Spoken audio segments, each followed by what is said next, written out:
At a time when even if I'm scrolling on Amazon, I'm checking reviews for something that might be $30. So obviously it's not really a huge deal to me, but I'm still perusing and curious which one is the best. Why do you feel like the financial advice industry isn't further along with testimonials? So definitely the biggest impediment was the inability for advisors to be able to proactively solicit reviews from their clients. And so when you think about other industries or just products or transactional type experiences, if somebody has a hotel that they had a good experience or more likely a bad experience, they're more Mm. likely unsolicited to share their thoughts because it's a place where they can vent. Or in some Yeah. cases, they've had a great experience. Maybe it's a restaurant where they just really loved it. Maybe they've got a personal connection to somebody that works there or the management team, and they want to pay it forward and let other people know about a great experience. And with financial advisors and wealth management, a couple of things that really had been problematic prior to the SEC marketing rule was that one, it would really be difficult for an individual to go out and proactively write a review when most advisors didn't have platforms that were available for them to do so.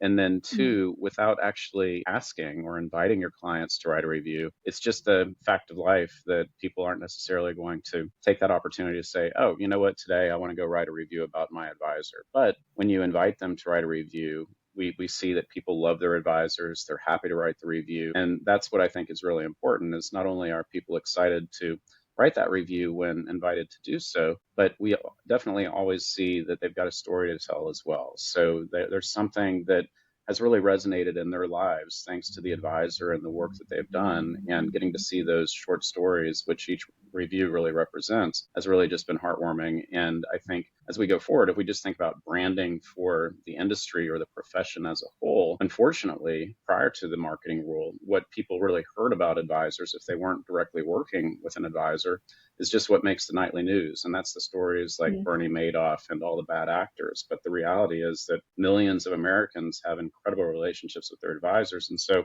I'm hopeful that from a branding perspective for the profession, as more advisors have reviews online and more consumers, more Americans are able to see those glowing reviews that offset some of what they might otherwise hear on the nightly news. They'll realize that those are more the exception. And in fact, the vast majority of advisors are doing incredible work for the clients that they serve. Yeah. You know what? That's an important framing of things because I can understand an advisor saying, so what if I don't choose to use testimonials or I don't believe in them or whatever it is? But you're right. Collectively speaking, if there are a million great testimonials out there for the financial advice community, then it's lifting up the community versus, like you said, people who feel like they're used car salesmen and just sleazy or whatever it is. So that's a great point. Yeah, and fortunately, what we've seen with the thousands of reviews that advisors have collected through Wealthtender is that, of course, people do love their advisors, and it's extraordinarily rare that we see a review below 5 stars. I mean, we've collected thousands of reviews, and greater than 99% are 5 star reviews. So that's just a testament to the great job that advisors are doing out there as well. Absolutely. So you've also done a great job of dispelling some of the myths because I feel like whether they're myths or whether they're excuses, somebody will say, I don't have the time, compliance is going to tell me no,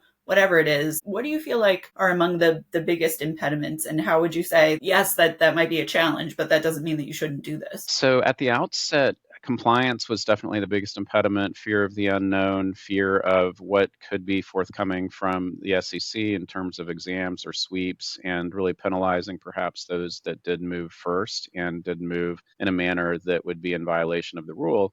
But what we've seen, and to the credit of the advisors and wealth management firms that have been among the first movers, is that as long as you're following the playbook, and by that I mean the SEC marketing rule, and in fact the actual playbook that we provide that helps advisors and wealth management firms abide by the rule.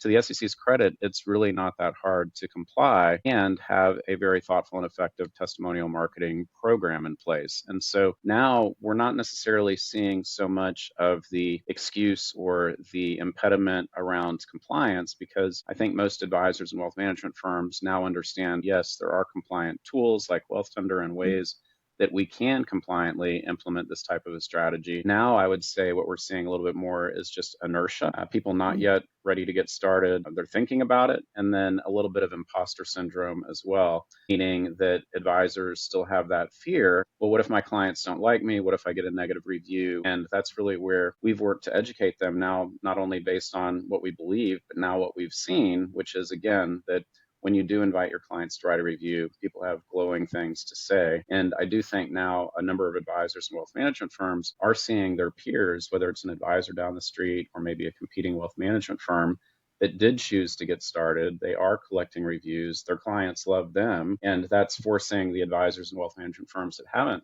begun collecting testimonials to realize, well, of course, our clients love us too. We just have to ask. So that to that point of you just have to ask, I can imagine for some advisors there's the awkwardness or there's the I feel like I'm putting upon my client to ask them for a review versus it's just a natural extension of service and asking their opinion.